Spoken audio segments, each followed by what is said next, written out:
competition when we played. Oh, looks like they're going to be starting at the stock count that was before. I think that's fair. You know, being a full stock up in competitive play is a fairly big deal. And wow, all right, just coming straight out with the forward smash to start. Oh my goodness, yeah. Yeah, it seems as it gets a little scattered here, the first instinct was put Marth in front. Very interesting. Yeah, no, it is super interesting that they're playing that way. And again, Marth is in front. And yeah, I mean, they're able to get the sandwich quickly and center stage, which is really, really important. What do you think about it, JD? Well, real quick, a quick shout out to that positioning thing where the Sheik kind of got spread out, and the charge up smash was uncontested because Peach is just too slow. But I actually think, oh my god, some really lucky soft first hit up air. I'm getting so distracted. Let me finish this macro thought. Marth can do it as a frontliner. I mean, advancing and creating so much space for your teammate is quite valuable. And Fox, as we know, can do literally everything in this game. So as long as the Fox is supporting with, it's almost like a DPS support. Fox, yes, you know, is in the back line of sorts, but he comes in with real damage and closing out kills. So the positioning is almost irrelevant once the opening happens. Yeah, tell me more what you think about what the Peach and Sheik need to do to kind of get it even, JD. Absolutely, yeah. I think right now, you know, it's tough to really count the blue team out. They have pretty good one stock lead, but the percentages, oh wow, that down smash really evening it up. But I think Peach Sheik, they want to get the finishes on the Fox. Allow Marth to stock tank, who cares? You know, get the hits on and send him away, but kill the fast one. Yeah, yeah, and I just saw Fox just get the kill quickly on the Sheik, and the Sheik lost all of their stocks right now, but they're at high percent, so this could swing really hard as if this Marth is killed as well as this Fox. Yeah, pretty big lead for blue, only because it's so late in the game that getting one and two is pretty much going to decide it. Oh my goodness. So the Sheik chose to charge needles there. That could be costly because the Sheik could have covered the high up B against Marth. So we'll see what the Fox can add damage to, but the Peach right now is a trooper, being the carry at 195%. Yeah. Oh wow, that back air just barely clips his teammate.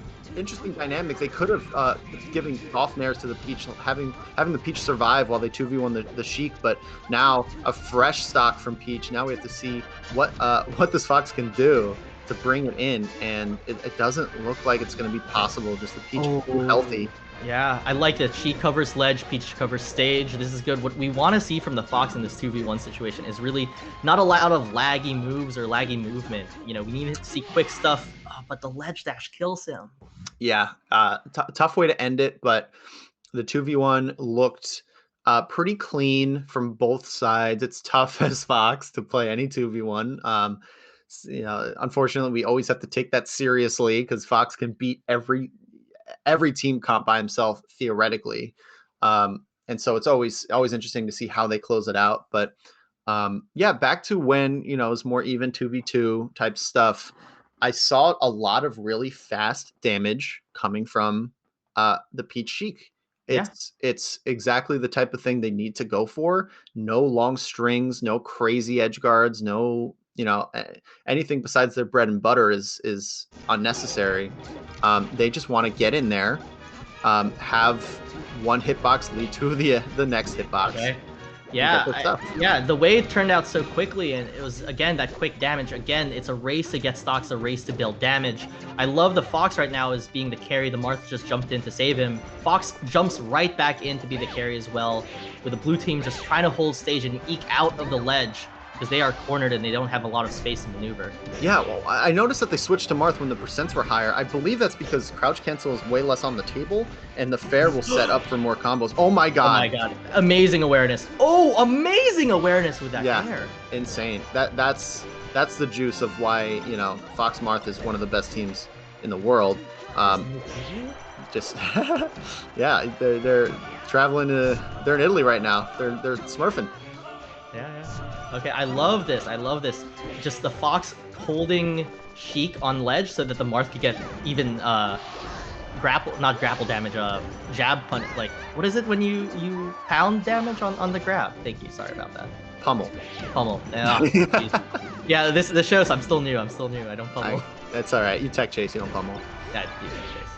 Oh, okay. Sheik's. I love that. The Sheik interrupted the Fox's wave shine, and that's what we're talking about with time being the big thing. The Fox didn't have time to get a two-shot wave shines into an up smash. He needed to do it quickly because the Sheik was there to save Peach out of what is a true combo. Yeah, really clean Fox play, making sure the quick combos are done and then in position to aid the teammate to either support in defense or follow up with a strong combo. Really just the positioning here is really coming alive for red team. Yeah, Marth coming. Oh, we got an isolation situation here right now. Fox is trying to make his way in and gets the kill on the Peach. Peach is going to have to take a stock from Sheik. This is going to be tough. How can they do it? Oh, and just like that, there's only a slight lead because the Sheik is at high percent, but we'll see if the Peach can kind of add the damage, which she can with the down smash, which is why Peach is such a good character in teams. Yeah, we have a super even game.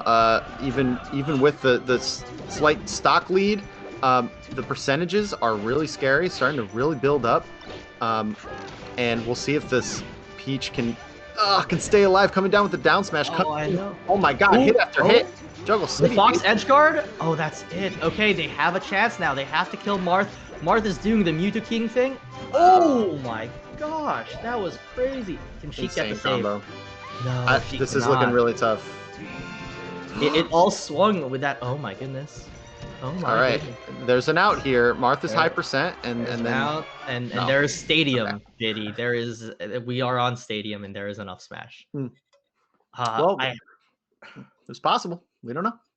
Yeah, I know. I mean, what I have to say is I'm really impressed with Nuckels and Amsah's teamwork and also their reactions on some set plays, right? Like we saw there what really turned the tide in a situation that blue team really easily could have taken. They were only 50% down, was that back throw into an immediate spike from Marth. Yeah, I think that was just a really decisive couple of down airs that we saw. Peach is notoriously hard to kill sometimes, a pretty stable stock tank in the right situations. And so being able to kill Peach without getting to high percents and getting the up air, up smash type deals is a really important tool. And it's pretty precise. So I think impressive is definitely the correct word. We are one game apiece, and I am here for it. Let's see where they go in game 3.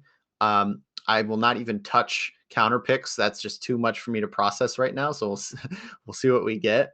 But I couldn't pick a winner right now. Both games were so close that I think it just comes down to adaptation and execution. Yeah, I think we're probably most likely gonna get I'm gonna guess Battlefield or Dreamland, right? With Dreamland, you give space for characters with fast mobility to really run around and use the platforms more. We haven't seen a lot of platform usage from either team.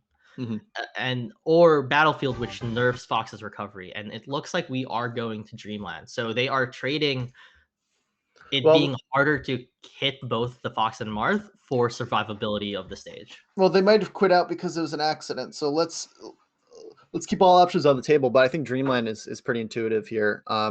There's some downsides to it, of course. We talked about that send the floaty away than 2v1.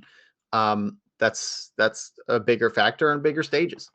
Of course, you get the survivability. So, we'll see how they make use of that. But here we go. We got a character change. Amsah going back to the Sheik. Yeah, Sheik Marth is going to be a really interesting team. It almost complements Nuckles' aggressiveness to be the carry now. But it also seems that R23 is really good at keeping Amsah out. It might seem a little bit more comfortable for both characters not having to worry about run-up up smash. Yeah, I mean, I think this makes a lot of sense, not just because I think irrelevant of Amsah's comfortability with both characters, the bigger stage allows a much more cerebral, slow approach. And so they decide, okay, we are comfortable with our formations. We're comfortable with our ability to end stocks.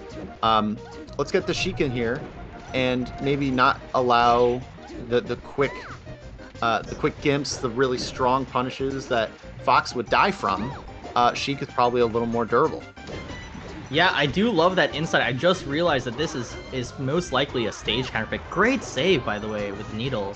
She's really one of the best saving characters to save off of ledge because of the Needle's 45-degree angle. But going back to what you said, I love this that you highlighted that this is probably a stage counter pick to offset the Fox's volatility of losing stocks and getting eaten up, especially on such a big stage like Dreamland. Hmm. And some really good disruption from the Blue Sheik there, making sure that a teammate could come back. Peach, it's difficult to edgeguard, but still vulnerable in 2v1 situations. And Sheik is one of the few characters that could capitalize. So that's a big factor here of, oh my god, two two stock tanks just not letting up. The first is Marth to go, but one jab fair, and this Peach is out of here. But just a fair itself. And we are super close, almost exactly tied up now with both Sheiks off stage, but the Red Sheik is probably not long for this world. Yeah, but we're seeing the survivability play a big part for the Peach Sheik team in a positive way, and I'm really curious to see because I thought that if Amsah stayed Fox, they could use their team combos to get quick kills still on both of those characters. But it's really interesting how it's working out, and it's the red team with a slight lead just because of the percent. But again, this is Dreamland, so it might not matter as much. Great fair save as well. Yeah, and I'm actually seeing on the micro level that I don't think the red team is as comfortable with some of their tactics here. There's an opportunity to close out a stock with Marth against both Sheiks on the edge, and no forward smash coming out to cover any options. I think that shows some hesitancy to not want to hit the teammate, and that could be pretty detrimental if you're giving up legitimate kill opportunities. I think it's a little less practice, and that might be why we're seeing a small lead from the blue team. Yeah, I agree, and I want to give benefit to doubt for Amsa and the red team because he is a Sheik main at heart. I think the trouble is that they have to adjust the way they space between each other as teammates because both of them now have huge hitboxes, right? Sure. And so they actually have to sandwich a little bit farther away so that they don't interrupt each other's combos in the same way as you would with like Fox Marth because you can space each other a little bit closer. Yeah, I mean, a lot of things are now different. I mean, we talked about doubles being, or maybe I did, like street racing in the middle of the day. All of a sudden, instead of driving with a Subaru, you're driving with a double-decker bus, and now you're thinking, okay, now a lot of things are at my disposal, but a lot of things are more difficult now. And so that adaptation in the middle of a set, um, it takes a lot to shift gears that drastically. Yeah, and again, it's about getting that kill power. I'm a little bit worried that there isn't a lot of kill power with Marth Sheik, but we're gonna have to see how it plays out. But blue team right now is holding center, but the Peach just quickly got isolated. I love how the Sheik is kind of just holding center and racking on damage bit by bit. Yeah, a little bit of a missed opportunity from the red team. This is not completely out of the question. They definitely want to see if I want to see them knock the Sheik away and then rack up some real percent on Peach. That's kind of their saving grace right here. Here's the opportunity. We'll see what they can do. Two 1v1s with an edge guard not coming through with it. That Nair not doing anything. I don't know what that was, but all of a sudden the roles are reversed. Oh, then the down smash must hurt really, really there. And I think, oh my gosh, this is happening so fast, but the blue team is keeping stage so well, and we got finally a 2v1 situation. Yeah, I mean, this is somewhat possible. Let's see if the Needles can do it. Very difficult. Yeah, good job. There's the teammate for the save. Yeah, keeping the float, and now... Oh, interesting. Oh, up! Dude, what a ladder kill. Yeah, soft up smash into into the up air. That was pretty sweet. I guess they got Zelda combos too. Yeah, I guess so. I think the big thing that I noticed when they switched for Sheik Marth was just the kill power really deteriorated, and it almost it was a good idea in theory, and I think it could have worked. I don't want to say that it is a bad idea because Same. they play teams more than me. But I think that they gave up the kill power arguably on the stage where you needed the most kill power to deteriorate stocks, right? And I think they believe that they could have held the position better. Like they gave up kill power to hold position and have better survivability. And it unfortunately backfired, but it was a really good strategy in theory for sure. It's just like we saw at times where Sheik was at 100% and Marth got the grab. And if it was a Fox, a quick up smash would have killed. But what can Sheik do besides down smash in that situation? Right. And so I think what they were trying to find in trade-off, excuse me, is if we're giving up kill power and a little bit of mobility, when we get Sheik, they needed to make up for that in control. So Needles gives control and the long hitboxes gives control, along with a superior edge guarding, I would say. So I think that trade-off is I agree. I think in theory it's a pretty solid game plan. What was missing was the execution on tight team combos that require precision. And they had it with Marth Fox pretty consistently, but their success rate went down a few pegs with the other team comp. And here we see them going back to it. Hopefully, the character switch is a non-factor. We want to see top of their skill here, but we kind of have to mention it. This is a switch back, 2 switches. Yes, I agree. And this is game 4. This is Red Team's final game if it doesn't work out. So we have to see it, but the Fox looks dead right here. The Marth is able to save him. Yes. Wow. Cool. That is really, really impressive. I think it was tough because the Peach just couldn't get there in time to solidify, to zone out the Marth. Yeah, but this is some pretty good control from the blue team. We'll see what Red can do. They're in a tough spot. They're getting some percentage with their backs against the wall. Literally both backs are against the ledge here. And so, first stocks are being taken. The Marth looking pretty unhealthy too. But as long as they keep it close in percents, this is no one's taking the game away from the other here. But we'll see. Yeah, I agree. I love this Peach willing to scrap, and this is the game 4 is when you want to start throwing out the down smashes, and it's really paying off here. While the Sheik is still on 4 stocks, incredibly, and I love this, right? Peach is a tanker, and she can just kind of deal damage and choose not to get hit, and it's up to the red team to avoid the down smashes to make it seem that this was a horrible strategy for them, but that's not panning out right now. Yeah, and we want to see. I think. Ooh, I love that pickup. Pretty important stock to take the first Sheik stock. Still relatively close with definitely an advantage to blue. But one thing I think is really important is Amsah on that Fox is not getting quite the percentage on Peach when the opportunity comes up. So now we have that situation where just give your teammate the opportunity to edgeguard. Didn't quite work out, but now Fox is dead.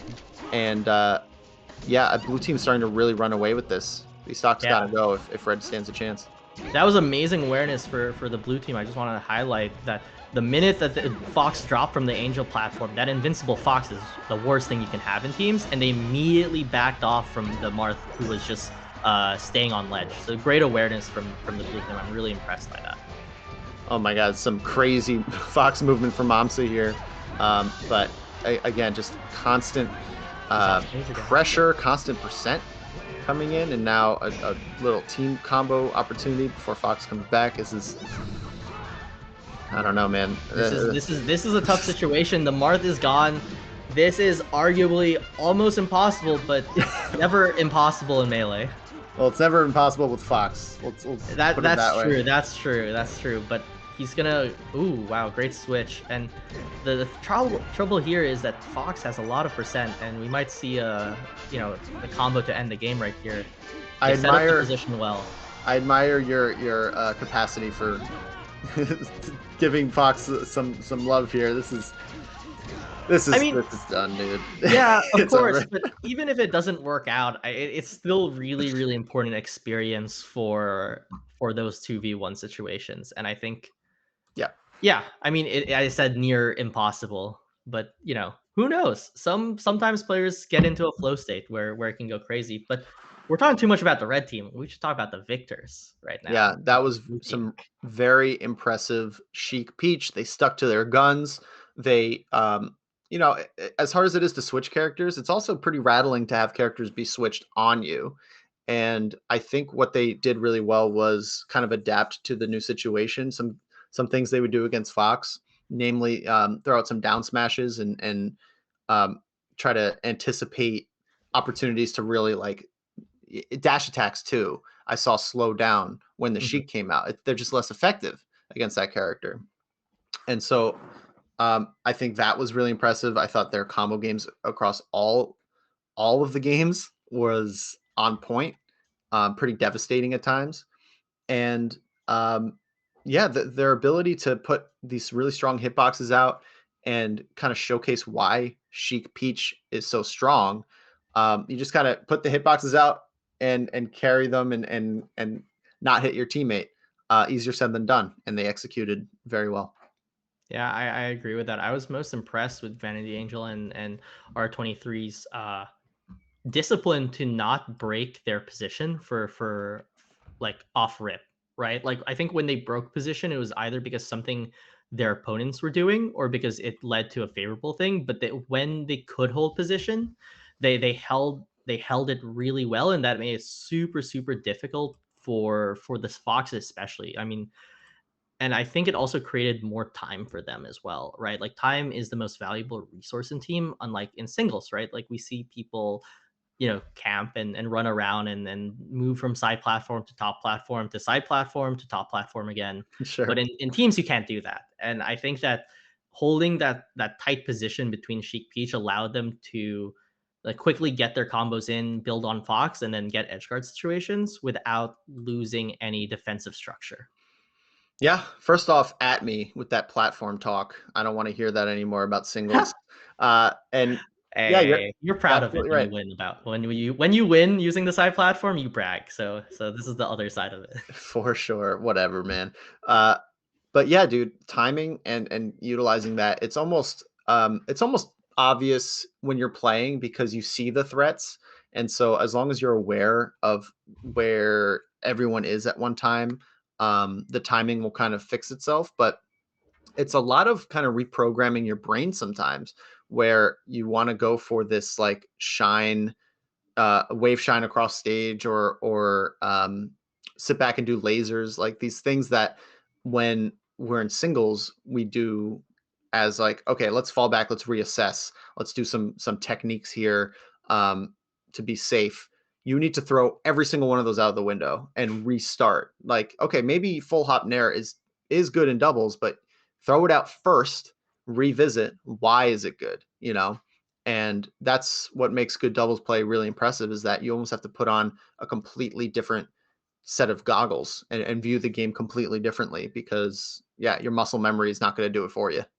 Yeah, I agree with that. I mean, one of the most common mistakes in doubles is actually like going for grabs, like dash dance grabs, because you have to take the time to dash dance, then you have to take the time to grab, and then you have to take the time to actually do like a up throw or down throw combo, right?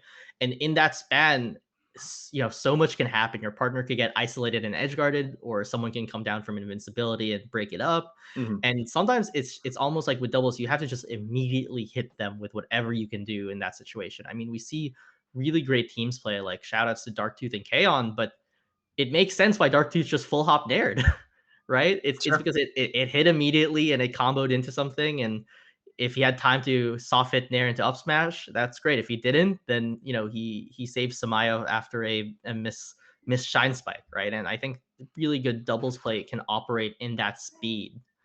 Versus singles play, if you're a slower player, you can play slow. We've seen players like Michael, make a name for himself just like that, among other players who play even fast fallers, right? Like Aklo is someone who takes his time in every matchup, and I think that just isn't afforded in doubles.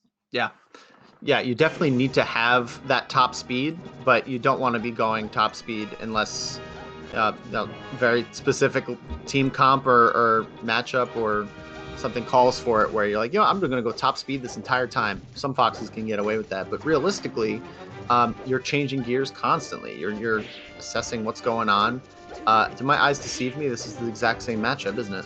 The colors have swapped. Now it's Fox, Marth, and Blue versus Red, Peach, Sheik. I mean, like, part of me when I first saw it was just thinking, oh, it's PewFat versus the Brotherhood, so Sure. or brothers. But we'll see who it is coming in soon. But again, we can build more on Fox, Marth, and Sheik Peach, which is really awesome. I love when matches kind of can flow like that.